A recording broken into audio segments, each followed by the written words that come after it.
Christian ho hin zu Adonthei ding ham eng miem tampi da ding we miem tampi wang chun Bible la ban ki pilawa hoi chlai mun pe na hitia pathirin direct nga ban seilawa aboi nam po iti ding we ni pila tunin kon chomcha to sim khana ko ju tila pathin tu thinga ko na kitil khol ane tin hi chun apat na apana achane ge hoi ta anangai ding tim ka ni itiam khana zuna don kha nanga ata la phai ama wang tu chan ge ya nanga athei lo hi a le hi chi hoi ta ananga ya ting le hoi ta ana ki gela ana ki kai tu ding tim ka ni ni to simachun European Airlines agi patti langa hin hi che plane sunga hin flight sunga hin golang Christian golang khat ato winahi ala ama pa hi ato winahi le wale ong ke pat do tan wale ong ke pat do zo hin air hostess khat ong ni nahi air hostess nuin hi chi golang pa ko ma chun ne ding don ding tampi ku khana an choi ta nahi ama nu hin golang pa chi Christian golang pa zo pin nahi le ama pa da nahi ala ama nu hin adei lo khat hin te tin akile kinin ye jo hoi den te sanga hoi zo la pha zo ho chun an choi kinin ahung ki ta nahi le ahung pi kinin nahi le ama pa na nom de po nahi ai le ama nu he alung adong tan te pha na chun manager pa ko ma flight manager pa ko ma chi ta na ka sei ta nahi iti aga sei nahi le je flight manager pa to air hostess nu yong chun ama nin i thil sim he adei lo kha to hin te tin hoi ten ai hoi che na hin sim kil honin hi golang pa ko ma chun ain choi kil hon ta nahi hi chi an choi lung phal han chun hi chi manager pa chun golang pa ko ma chun hi tin sei ta nahi hi chi hi do anin ne in ipidinga na da ham hi chi hi fly sunga mo ho keim ho kin a hi keimon ka to ading wa lom ka bol ding wa lom hi ne en lang do nin lang hi choi free of course ai bo wi ati pin hi itia sei bi pha na chun flight and golang pa ada anom di lai nahi ai le hi manager pas avela asai pha ama pa en golang pa na sai ai le pilot pa ga pi mas sai to tin la kong ka don ding hi ti ai le hi ti an sai pha manager pa king chot jing flight pilot pa duty a mai aman van leng atol hi ni chi ju hi don ta han lang hi le van leng hi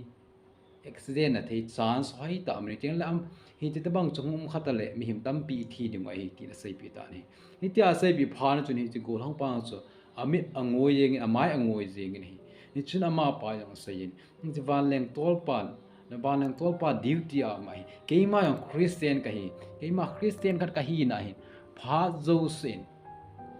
keima zo more than 100% 24 into 20 24 into 7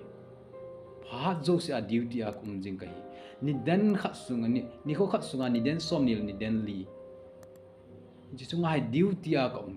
ka hi hi tam khana hi ti da bang zul le sa khamna thei ka do na ka ni a le ka ta asani ko ka Christian hin ko hi ka accident thi a hi chu ka don tingal ka accident ding keima se to ha lo ding tu ni ko a keima se hi keima Christian ko keima se adinga hinga ka hi poi ka sa ka vela ka loi ka pai ka in sung mi tam pin ei vet a hi mi ji cham mo adinga ke pal na ka hi te hi ti na data na hi a hi le hi jai sei do no pen do si ji go hang pan ata asan amai keima ka Christian ko adinga pilot ka hi ti ti tabang mang es e hoi u siang pilot is okay nang jong pilot na hin khu a atol pa pilot pa nang mani gari a driver pa nang mani ita pon anang ma zu na khama gari na tola ha i tan na pha aninga alo a hi chi zu la sa ke u se pon khamna the neu cha ho dong hi ho chan ge tong khai nei ala Bible chuni pi siam iti ala 1 Corinthians bungup chang som la chang ko na chun a hi lo jong le pathina ko na na ne yo thagau thing na lung sungwa chenga chuna ta saw hi a in thing a hi ti ne he lo ham nang ho atum nei po we nang ho man ki pia ki cha sa ni ta we hi ji chun na ta asa chungu wa pathin chai anu hi chelai ai sei do onom ben ta chun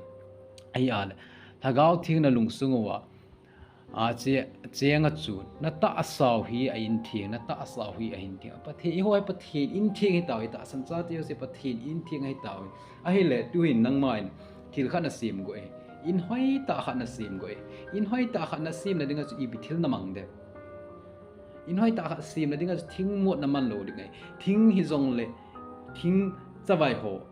mo thing ho na man lo dingai hi chi in hoi ta in sang ta sip na dinga foundation hoi ta na bol ding chu ting le ka la a home a bim chu ting le a po song hoi ta na mana hoi ta thil ho hoi ta na mana na sim dingai hi ji chin thil hoi ta sa na dinga chun thil se mang ngai po bi nei hi chin hong pathen in thing hi we pathen in thing chu I tin na sim ding ha zu le sa na sim ding ha zu le sa chu pathen thu de gi to lo hi kham na the ha lo ne la cha za chum chuma na sim ding ha hi chi ha la pathen in thing I sim ding da de gi to lo hi ji chun in hoi ta thil hoi ta I sim bang chun pathen in thing chu nang le ke I ti sa ding am ti pa chu nang le ke ko nam henge pathen in abon cha chun jule sa kham na thei choi na don lo ne lo direct nga chen I ma mi chen ki chen se hi nan ti a hen la hi chi in thing sa na dinga chi pi dar kalam ti pa chu nang le ki hes okay nei I pi da pathen thu dar kalam ai lo wa le se no sa na le se thil lo dol kalam ti chu I he na hi tiang le pathen a ko ma hi chi tu sang le tui sanga van loi le se su mangbo na kung in nei sim dinga so la chen henge pathen an go fel thing ai lo wa ala adung asan dan abanga ipiam loi ding ho chu a sei su ke na ni ai la pathen ni iza sunga ai lo le hi chi lai le aba ho chu hi chi thingkil na man ding hi chi ana kil be ding bon cha e tu ze ne sei pu nei hi chi pathen a war hello wa le abang apo asim ding dan ho lo si da sei su ke nei ai la koi na goya I pitina se ma mi za ni na sim ding am ti chun abon chan a sei su ke pu nei